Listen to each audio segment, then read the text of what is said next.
Welcome to పూర్ణారవిందం. ఈరోజు నేను చేసే పల్లి పొడిని చూపించబోతున్నాను. ముందుగా స్టవ్ పై బాండీ పెట్టేసుకొని బాండీ బాగా వేడైన తర్వాత ఒక అర కేజీ పల్లీలు అయితే వేయించేసుకున్నాను. స్టవ్ ఆఫ్ ఫ్లేమ్లో ఉండాలండి. పల్లీలు లోపల కూడా వేగిపోతాయి. పల్లీలు పూర్తిగా వేగిన తర్వాత స్టవ్ ఆపి పల్లీల్ని మొత్తం ఆరిపోనివ్వాలి. ఇందుకోసంగా ఒక 200 గ్రాములు ఎండుమిరపకాయలు, ఒక 60-70 ఉంటాయండి. మీకు ఇంకా కారం కావాలంటే కొద్దిగా ఎక్కువ వేసుకోవచ్చు.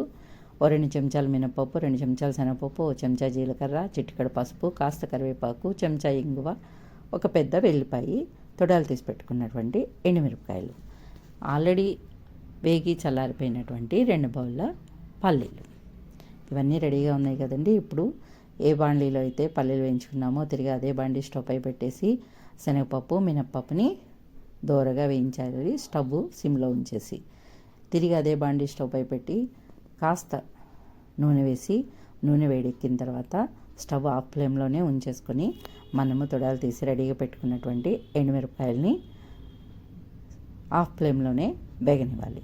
ఇవి సగం వేగిన తర్వాత మనము తయారు చేసి పెట్టుకున్నటువంటి కరివేపాకు, చెంచా జీలకర్ర, చెంచా ఇంగువ, చిటికెడు పసుపు ఇవి కూడా వేసి మరో 2 నిమిషాలు వేగనివ్వాలి. మనం తిప్పుతున్నప్పుడు గుల్లగా శబ్దం రావాలి. ఎక్కువ హైలో పెట్టడం వల్ల మిరపకాయలు అయితే మాడిపోతాయి. స్టవ్ మాత్రం ఆఫ్ ఫ్లేమ్లోనే ఉంచుకోండి. చింతపండుని గింజలు తీసి ఈనెలు లేకుండా రెడీ చేసి పెట్టుకున్నాను. ఒక చిన్న సైజు నిమ్మకాయ అంత ఉండాలి. సరిపడా ఉప్పు. పల్లీలను అయితే విడిగా మనము మిక్సీ వేసుకుందాము. పల్లీలో ఐరన్ కంటెంట్ ఉంటుంది కాబట్టి తాలింపుతో పాటు వేయడం వల్ల ముద్దయిపోయే అవకాశం ఉంటుంది. కాబట్టి పల్లీల్ని ఈ విధంగా ముందుగా బరగ్గా వేసుకొని ఒక బౌల్లోకి తీసి పక్కకు పెట్టుకొని ఇప్పుడు ఇందాక మనం వేయించుకున్నటువంటి పూర్తి తాలింపు గింజలన్నీ ఎండుమిరపకాయలు, చింతపండు, వెల్లిపాయలు అన్నిటినీ బరకగా వేసేసానండి. వీటిని ముందుగా మిక్సీ వేసి పెట్టుకున్నటువంటి పల్లి పొడిలో ఈ కారం పొడి మొత్తము కలిపేశాను.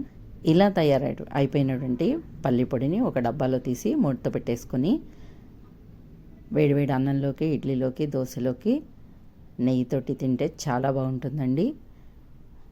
పల్లి పొడి నచ్చిందా? నచ్చినట్లయితే మీ అభిప్రాయాన్ని కామెంట్ రూపంలో తెలియచేయండి. లైక్ చేసి, షేర్ చేసి, సబ్స్క్రైబ్ చేయండి ప్లీజ్.